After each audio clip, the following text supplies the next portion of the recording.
ఇలా సోదరి వైష్ణవి సూర్యాపేట జిల్లాలో అంటే ఇమాంపేటలో ఏదైతే గురుకుల పాఠశాలలో చనిపోవడం జరిగిందో మరి ఒక పక్కనేమో అంటే 7200 న్యూస్ అయితే గతంలో 4వ తారీఖు నేను చెప్తా ఉన్నా ఎవిడెన్స్ అన్ని కూడా తెలంగాణ రాష్ట్ర ప్రజలందరి ముందు ఉంచబోతా ఉన్నా.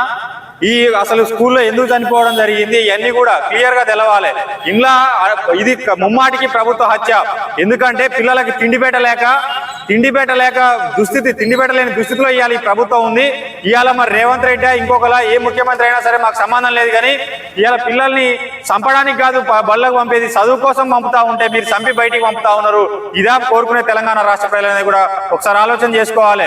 ఇక గత ప్రభుత్వం చేసింది మేము వచ్చి నెల రోజులు అయితే కాదు, మీరు నెల రోజులైనా ఒక రోజైనా సరే మీ ప్రభుత్వం వచ్చినాక ఈ హత్యపై ఏదైతే ఆత్మహత్య పూర్తి బాధ్యత కూడా తెలంగాణ రాష్ట్ర ముఖ్యమంత్రి రేవంత్ రెడ్డి భరించాల్సినటువంటి అవసరం ఉంది. సమగ్రమైనటువంటి విచారణ. ఎందుకంటే పేదింటి బిడ్డ ఇవాళ చచ్చిపోయింది కాబట్టి ఇవాళ కనీసం ఎఫ్ఐఆర్ లో కేసులు ఉండవు, కనీసం ఎవిడెన్స్ ఏం గ్యాదర్ చేసి అనేది ఉండవు. తన పాఠ్య పుస్తకాలు ఒకవేళ సూసైడ్ నోట్ ఉందా లేదా, ఒకవేళ సూసైడ్ నోట్ ఉంటే అది మింగి నోట్ వేసుకున్నారా వాళ్ళు టీచర్లు అనేది కూడా ఎవరికి తెలియదు. మరి సీసీ ఫుటేజ్ ఉన్నదా లేదా, అక్కడ ఏం జరిగింది అనేది తెలవాలి. ఇవాళ అసలు అనుమానాలు ఎందుకు వ్యక్తమైతా ఉన్నాయంటే ఇవాళ చనిపోయినటువంటి వైష్ణవి ఎక్కడ ఉందంటే గురుకుల పాఠశాలలో చనిపోతే వాళ్ళు హ్యాండ్ ఓవర్ చేసిన తల్లిదండ్రులకి ఏరియా హాస్పిటల్లో గవర్నమెంట్ ప్రభుత్వ జనరల్ హాస్పిటల్లో హ్యాండ్ ఓవర్ చేయడం జరిగింది. అక్కడ డెడ్ బాడీని అక్కడ పెట్టడం జరిగింది. మరొక డెడ్ బాడీని తీసుకొచ్చేటటువంటి రైట్స్ వాళ్ళకు ఉన్నాయి.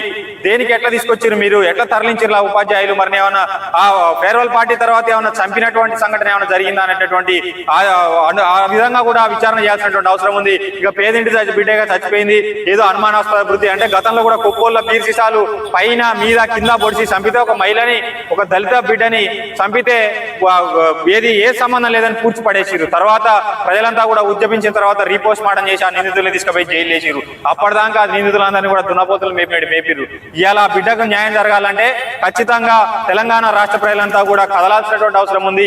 ఇవాళ వైష్ణవికి జరిగినటువంటి సంఘటన రేపు మీ ఇంట్లో జరగవచ్చు, ఇంకొకరి ఇంట్లో జరగవచ్చు, ఇవాళ తెలంగాణ రాష్ట్ర ముఖ్యమంత్రి ఇంట్లో కూడా జరగవచ్చు. ఒకవేళ పదవులు పోయిన తర్వాతనైనా ఉన్న తర్వాతనైనా జరిగేటటువంటి సంఘటన ఉంటుంది. కాబట్టి ఖచ్చితంగా న్యాయం జరగాలంటే వైష్ణవి కుటుంబానికి అండగా నిలబడాల్సిన అవసరం ఉంది. ఆ కుటుంబ సభ్యులు కూడా చెప్తా ఉన్నారు చేతులకు గాయాలు ఉన్నాయి, కడుపులకు గాయాలు ఉన్నాయని చెప్తా ఉన్నారు. మరి పోస్ట్ మార్టం నివేదిక ఏమైనా తప్పు నివేదికలు ఇచ్చిరా లేదా అనేటటువంటి పరంగా కూడా చేయాల్సినటువంటి అవసరం ఉంది. జిల్లా ఎస్పీ గారు వెంటనే ఖచ్చితంగా రీపోస్ట్ మార్టం అయినా సరే చేసి మరి ఆ నివేదిక మంచిగా పోస్ట్ మార్టం రిపోర్ట్ తీసుకొని నిందితుల పైన కఠిన శిక్ష ఎవరైనా సరే అందులో ఎవరు ఇన్వాల్వ్ అయినప్పటికీ కూడా ఖచ్చితంగా చర్యలు తీసుకోవాలని కూడా కోరుకుంటా ఉన్నాం.